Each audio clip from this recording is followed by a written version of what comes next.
OCBC has begun making goodwill payouts to customers who fell prey to a recent phishing scam. It says its response fell short of expectations.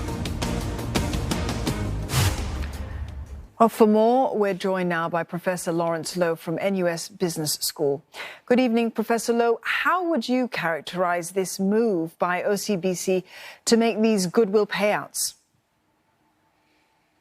I think it's definitely appropriate and it's very fair. While the investigations are ongoing, we are actually protecting the vulnerable. I think it says a lot about trust, and it's actually the least we could have done during such time of crisis.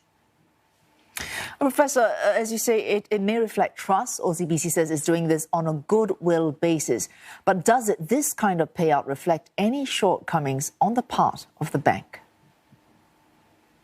Yes, I think it's not exactly. It's a good gesture because if you look at the circumstances of such scams, anybody would have fallen prey to such clever ploys by the scammers.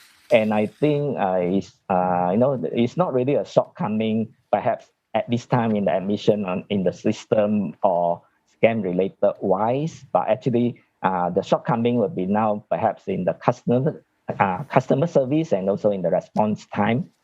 Yeah. So, Professor Loh, OCBC says that all cases are going to be reviewed and thoroughly validated.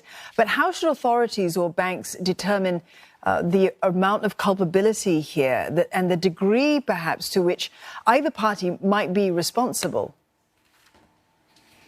Yes, I think this is a very interesting case in point. Either party can be responsible, they can be culpable, but sometimes it's also anywhere in between because if you can prove that the shortcomings are from the bank side, obviously the banks would be culpable. But if it's negligence on the customer side, then actually the responsibility falls on the customer. But in this case, it's a very perhaps a clear case where there can be shared responsibility, and I think by the banks paying now on the goodwill basis, it is going to save a lot of people, a lot of time, and a lot of money.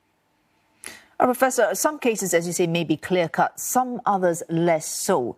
Also, if you have these repeated, widespread scams that are less clear-cut, do they threaten the future of digital banking? Now, in fact, if you look at what is happening now, we are using SMS. We are using traditional online banking. It's actually a hybrid system. In fact, the SMS is actually a Stone Age tool in the digital era. And I think precisely because of the vulnerability of something like SMS, we need to move full gear into digital banking with better technologies, with better securities in place. So rather than saying that there's doubt now cast on digital banking, I think precisely because of this incident, we should all the more move into using better methods for online transaction rather than what we are using now, the traditional that not foolproof SMS system.